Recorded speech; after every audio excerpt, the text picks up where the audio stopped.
Okay, so ito na problem 3 natin sa rectilinear motion, no? Okay. A motorist is traveling at, no, so drawing lang tayo dito, no? Okay, so wala lang naman, no? Kunwari yan siya, no? Actually, motor na, pero okay na yan. Traveling daw siya at initial speed yan, no? Kilometer per hour. When she observes that a traffic light is, so let's say ito yan, no? Ito yung distance mo. Traffic light is 240 meters ahead of her turns red.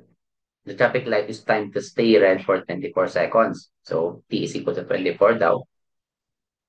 If the motorist wishes to pass the light without stopping, just as it turns green again, determine, okay, so anong tanong natin?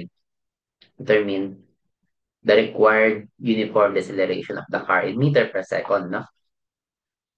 Okay, then the speed of the car as it passes the light. Okay, so ibig sabihin, let's say nandito yung ating stoplight, no? Ito yung distance sa ating 240, yan ito yung ating stoplight. Di ba? May tatlong color yan. Yan, ganyan. Ano daw, yung final velocity niya dito. Okay? Di ba? Kasi nga mag-accelerate yan. Uniform deceleration pala, no? Mag-decelerate siya dyan, eh. Kasi sabihin, from 54, babagal yan, no? Ano yung magiging final velocity niya as it reaches this point, no? To na distance, as it travels a distance of 240 meters in 24 seconds. Yan yung pinaka-concept niya, no? Yan, hinahanap din yung uniform deceleration. Okay. So now dito, ano kinematic equation yung pwede natin gamitin para masolve yung V or yung A, no? Para velocity and yung deceleration. Given tayo ng initial velocity, the distance travel, and yung time. Okay? So dito, ang nung pwede natin gamitin is that yung equation natin na S that is equal to S sub O, diba, plus 1 half AT squared, diba, plus B initial T. Yan, diba? Ito, S sub O natin, 0 lang din naman to kasi nga, ito, kumbaga ito yung at S equals 0. Di ba? Wala pa naman na travel dyan initially. So, 0 na yan. Right? Then, itong S natin, yun yung total distance sabi niya na 240. Is equal to, wala pa tayong acceleration, no? So, masolve natin yung acceleration dito. Meron tayong time binigay na 24 plus. Kaya lang, itong 54, hindi mo agad siya pwedeng i-substitute dyan, no? Kasi nga, na-kilometer per hour yan. Anong hinaharap natin sa acceleration? Meter per second squared. So, convert mo natin siya into meter per second yung velocity, no? So, dito natin siya i-convert. Hindi ka dito alam sa baba. 54 kilometer per hour. 1 hour is, ilang hour ang meron sa ano? Ilang seconds meron sa isang hour, di ba? That is 3,600 seconds. No? Yan. Constant naman na yan. So, di ba, ang 1 hour, di ba?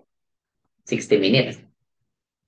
And so, ang 1 minute, 60 seconds, di ba? So, para mapunta ka from hour to seconds, di ba? 60 times 60. So, 2,600. Then, 1 kilometer, that is 1,000 meter. Okay, so maka-cancel na rin to, di ba? Ano titira dyan? Ano nang unit sa matitira? Meter, tsaka yung second. Okay, so ilan yan? So pag kinay pati yan sa calcube, yan, so have here. Yan, so ilan yan? 54, right? Type natin siya. 54, multiply mo by 1,000. And divide mo by 3,600. And 15. Okay, so yan, 15 siya. 15 meter per second. Yan. Kaya ilalagay mo dito, 15 times 24. Yan.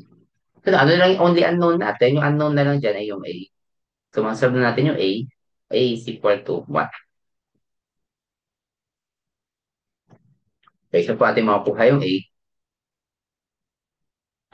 Okay, wait na. That is 10. So, yan. So, A is equal to, type lang natin yan. No? So, 240. And is equal to, yan, 1 half. 1 half. Yan, A natin, unknown na X of 24 squared. And then plus 15. And plus 15 times 24. And chip solve, ilan yan? Yan. Right? Acceleration na negative 0.4167. 0.4167. Yan. Okay? Tayo dito. Anong units yan? Meter per second squared na. Kaya naka-SI units naman na yan. Basta consistent ka. Ano? Kasi yung ano mo, distance mo naka-meter. So yung ano kasi natin kanina yung initial velocity na kilometer yun. Eh. So, hindi pwedeng ganun, no? Meter yung isa, yung isa kilometer. Dapat consistent sa units. Yan. Kaya siya, di ba? Uniform deceleration. Negative, as usual naman, no? Kasi nga, ano siya, pabagal, no? Okay. Mag-decelerate siya. Kasi, ano, mag-stoplight yan, di ba? So, pag nag-stop na, di ba? So, pwede, mag-decelerate ka, di ba? Para bumagal yung speed mo. Tama. Okay, ganyan kasi idea niya. Para sa stoplight lang yan. Di ba? So, ito na sagot natin sa part A, no? Uniform deceleration. Now, ano naman yung speed ng car, no? In kilometer per hour naman to. Then, take it sa units, no? Kilometer per hour yung gusto niya. So, dapat naka-kilometer per hour yung ating acceleration dito, no? Ngayon, sa part A, no? Sa part B, madali na lang siya, no? Ito lang gagamitin natin. Speed ng car, di ba? Yung unang kinematic equation natin. Yan. So, V is equal to, binigay naman yung, kilometer per hour, di ba? Binigay na siya 54. In this case, 54, gagamitin natin kasi nga 50 kilometer per hour yung kailangan. Okay? So now, ito naman, kilometer per hour siya.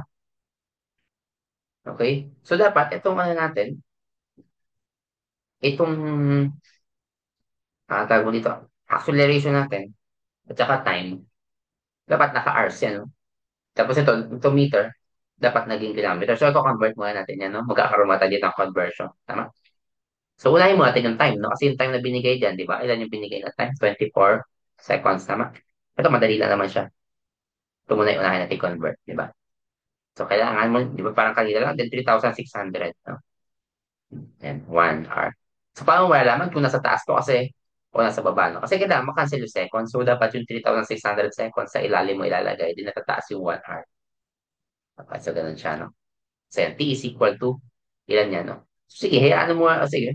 Ayan na natin, solve na natin yan. Ayan siya, no? So, yan, so 24 over 3,000. So, ito more conversion lang siya, no? Okay, number. And 1 over 150. Sige, okay na muna yan. 1 over 150 para ay black. And 1 over 150 R. Acceleration naman, ito medyo mahababang ano to, no? 1, ano yan? 6, 7 meter per second squared.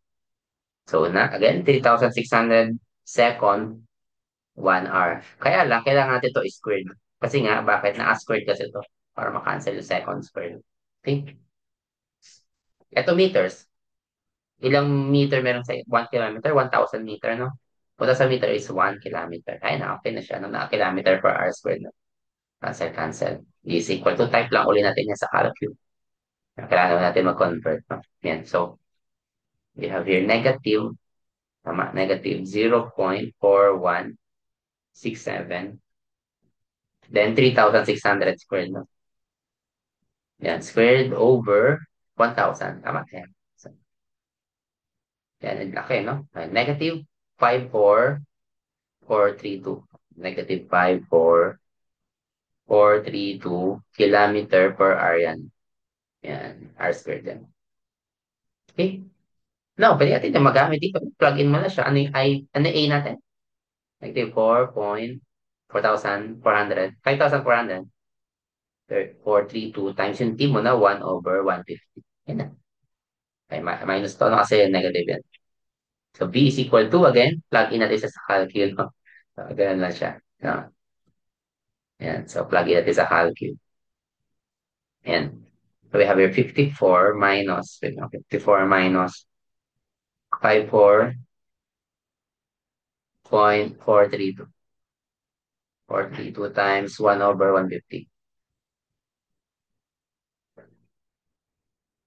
Yan. So, we have here 17.997 kilometer per hour.